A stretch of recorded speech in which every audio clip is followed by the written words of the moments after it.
Thank you. Thank you very much, and thank you for being here this afternoon, gathering with us today. Georgia House Democrats, if you know, stand before you today to urge our Republican colleagues once again to join our effort in expanding Medicaid. Democrats have been fighting for years to see this happen, and we are willing to work with anyone under the gold dome to effectuate this change. That is the goal that we have put before the state of Georgia, and we will work in a bipartisan way to make sure that it happens. As it stands now, Georgia is one of only 10 states that has still not expanded Medicaid. This month, Mississippi said they intended to expand Medicaid. Mississippi said they intend to expand Medicaid in a bipartisan measure. Let me be clear, full Medicaid expansion would expand coverage to more than 400,000 uninsured Georgians. And more than 2/3 of Georgia voters right now today support full Medicaid expansion. The time is now to expand Medicaid.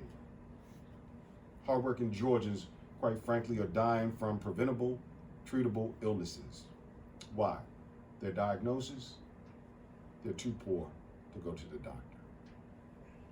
The state of healthcare in Georgia could not be more dire. House Democrats come here today to urge our colleagues to come to the table and strike a deal that works for Georgia families. They're counting on all of us to get it done and close the Medicaid gap here in Georgia once and for all. We're saying close the Medicaid gap now. I'd like to pass it to my dear friend and whip, Sam Parker. Thank you, Leader Beverly. So good afternoon, everyone. Thank you for joining us. 10 years ago, as some of y'all may know, my mother was diagnosed with terminal cancer. She was given 4 to 6 months to live without treatment. 4 to 6 months. It's already been 10 years since Republicans passed legislation to make it more difficult to expand Medicaid.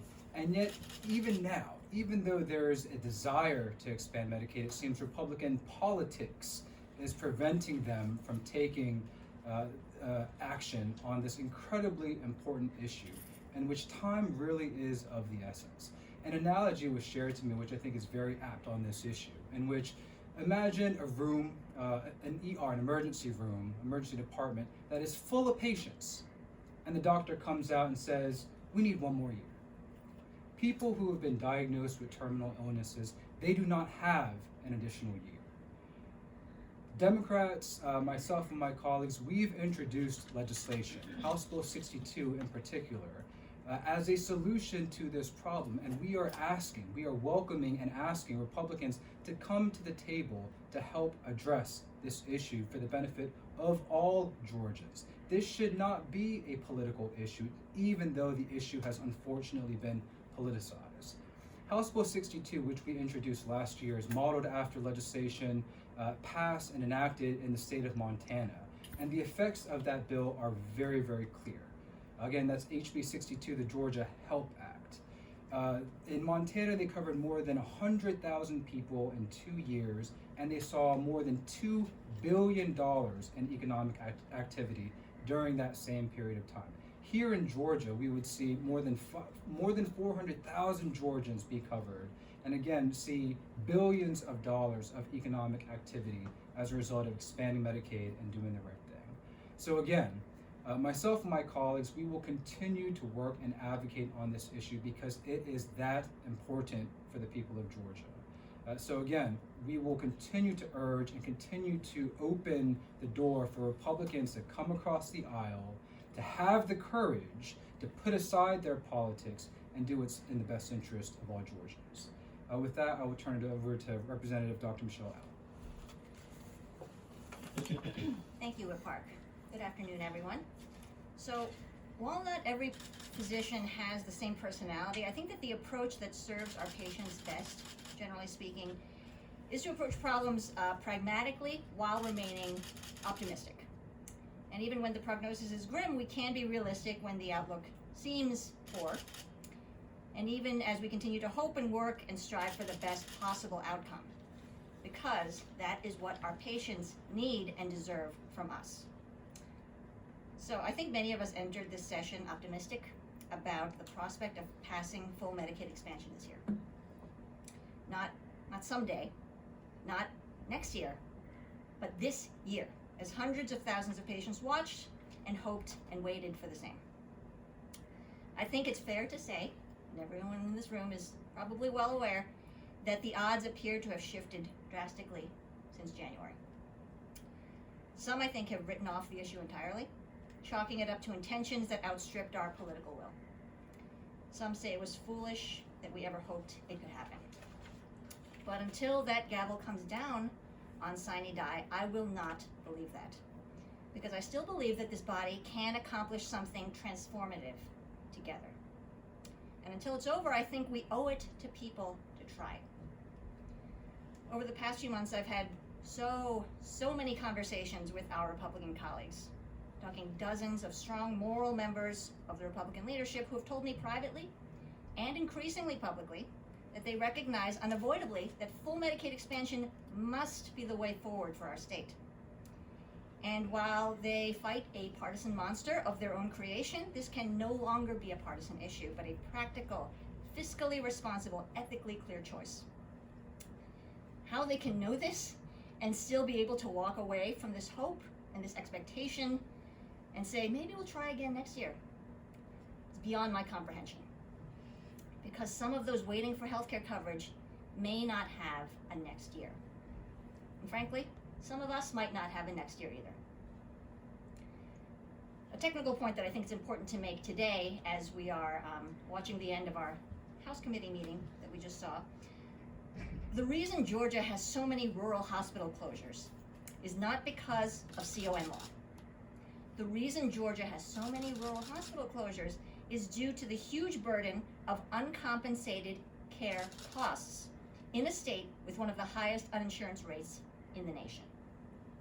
And while I appreciate the attention to rural communities, revising CON alone does not increase care access for patients in the coverage gap. Just like opening 20 new restaurants would not address chronic hunger in those who cannot afford to buy food. This is my 4th year in the legislature, and every single day I've spent in this job, I hear people talking about strategies to gain and hold on to the majority. I understand that this has been part of the strategy here too, as every decision is weighed against its enhancement or detraction from that majority hold on power. But what is the point of having that power if you cannot use it for such a clear and powerful good? It's been 10 years. We don't need more meetings. We don't need another study committee. We do not need another joint commission to tabulate and retabulate the numbers that we already have. Why are you still so afraid? What are you waiting for? You fight to hold the majority so that you have the ability to act. You hold the majority so that you have the power to do what you think is right. And if you can't do that, consider why you deserve to hold the majority at all. So I'm a realist. I recognize a poor prognosis when I see it, but I owe it to my patients and to all our patients to note that there is still time. So many of our Republican colleagues know that full Medicaid expansion is the right choice.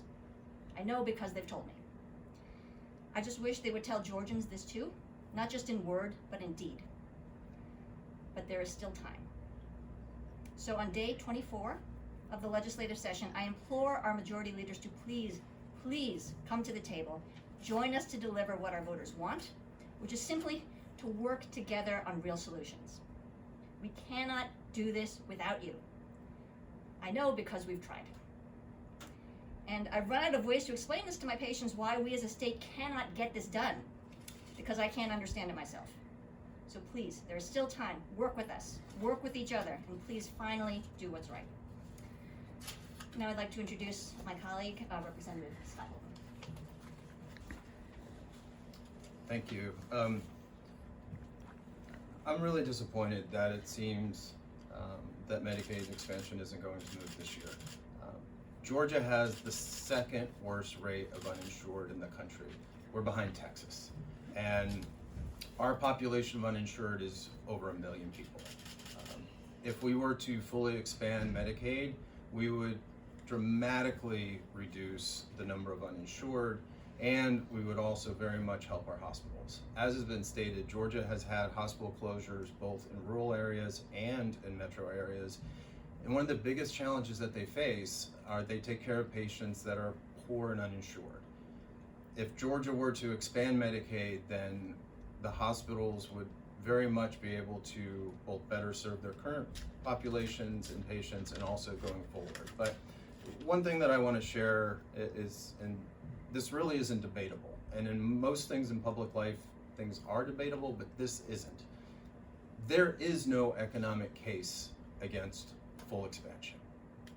Georgia has adopted a limited expansion called Georgia Pathways that is far more expensive than full expansion. And again, this is not debatable. And to try to keep it very simple, health insurance can be pretty complicated, but the reimbursement rates under full expansion, which is a federal state program, the reimbursement rates are 90-10. Georgia Pathways is roughly 66-34. And so to really put it into concrete numbers, it's this. Georgia has said, to include our governor, that we would insure 345,000 Georgians under Georgia Pathways. That costs $681 million. Under full expansion, Georgia could insure more people, truly 500,000 people, for $291 million.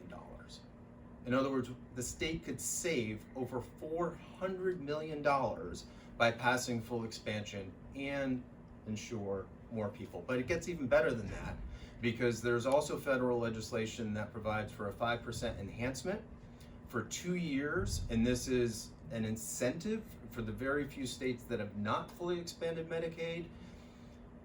That would basically cover the costs for the first 2 years. It's estimated to be around $222 million. We've made policy choices to do a rural hospital tax credit.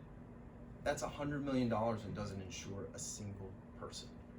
Here, Georgia can make a very fiscally smart choice that would help Georgians, help our care providers, and really move our state forward.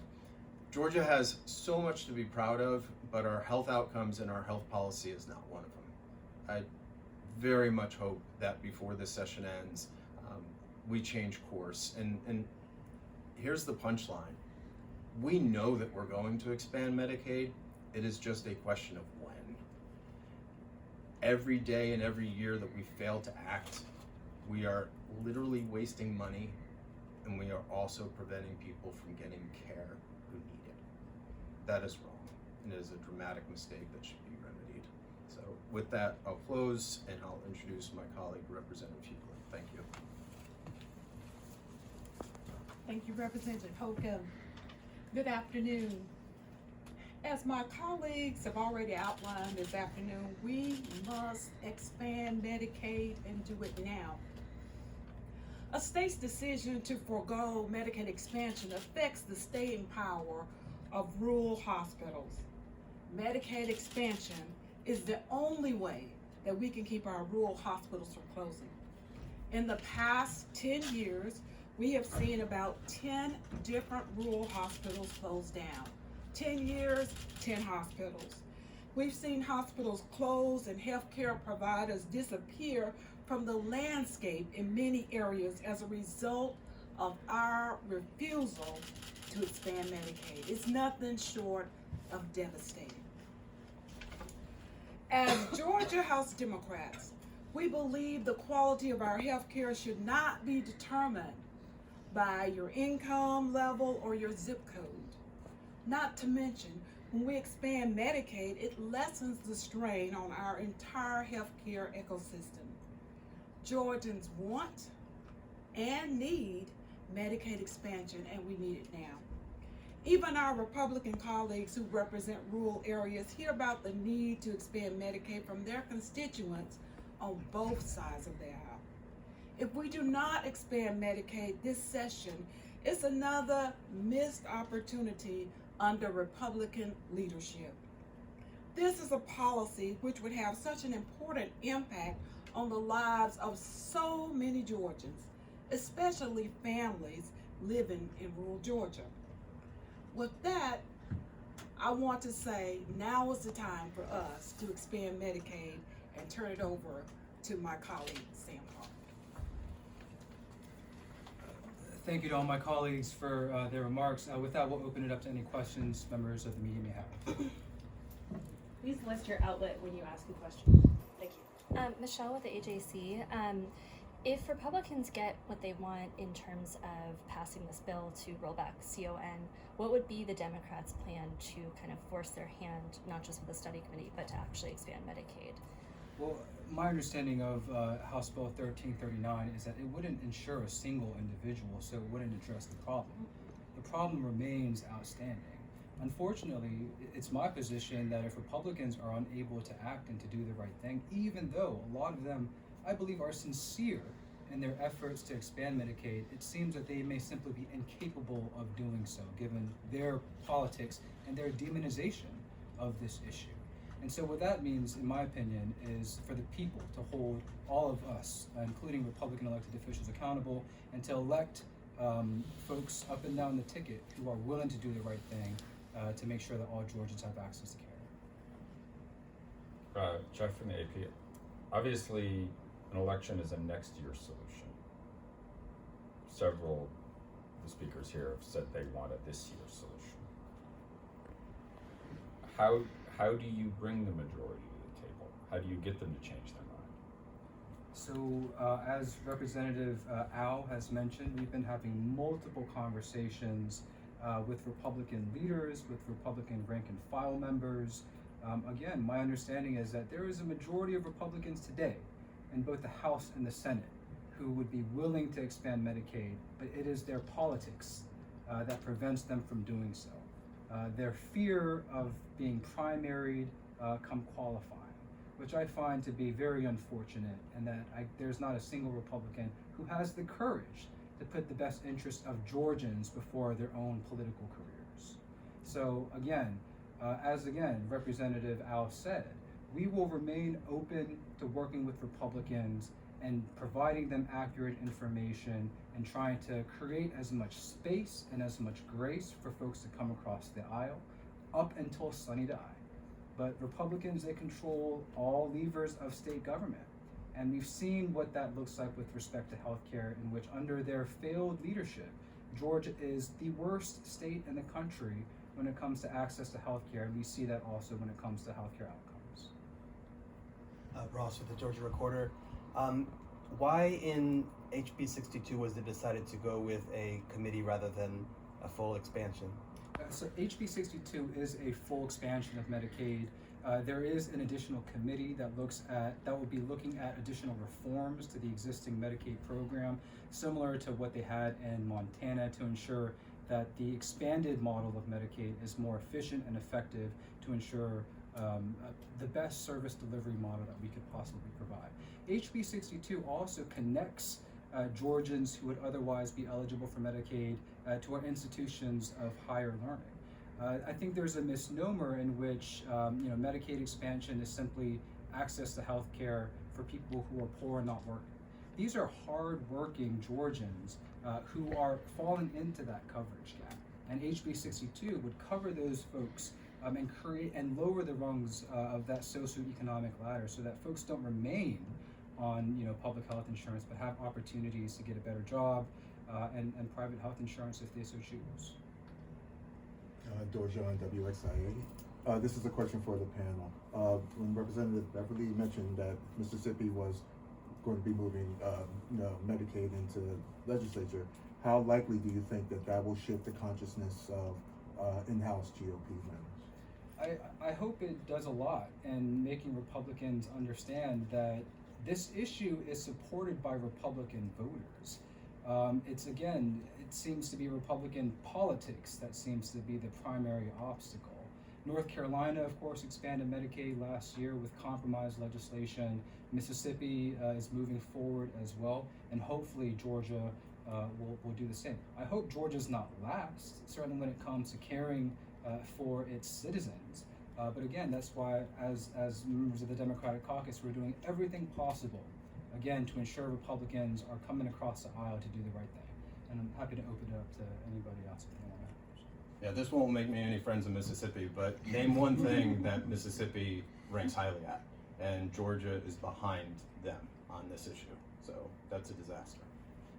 I just like to say that we are depending on you to help us make the case to the citizens of Georgia, because I believe it's going to take citizens calling on our Republican colleagues to move the needle. Yeah, I'm just gonna point out one thing that's, you know, obvious from working in this building is that it's really hard to change your mind, right? It's really hard to change your mind about something publicly, especially in a workplace like this, right? So we do, you know, we are cognizant of this and we're sensitive to it, and it's it takes a big person and it takes bravery to change your mind, especially on a political issue, right? That's why we are hopeful that so many of the Republican-led states close to Georgia have decided to change their minds and recognize the wisdom of closing the coverage gap in their states, right? So it's not just Mississippi now filing this bill through their LG. It's Arkansas, where the former governor of Arkansas, Asa Hutchinson, spoke very highly of their decision to take on, you know, what's known as the Arkansas model. We can talk more about that if you want to get into the weeds on that sort of detail. But he's acknowledged that this has been a good move for their state, right? It's the most recent Medicaid expansion state, North Carolina, has recently expanded, and they have a Republican House and Senate also, right? So I think it allows people to have the space and have the cover to make the right decisions that they recognize, even if it is more difficult because they've been fighting against it for 10 years. So that's what we are trying to do. We've been here for 10 years. We're waiting for Republicans to work with us, and we're asking them, please be brave. The time is now. We can't wait any longer.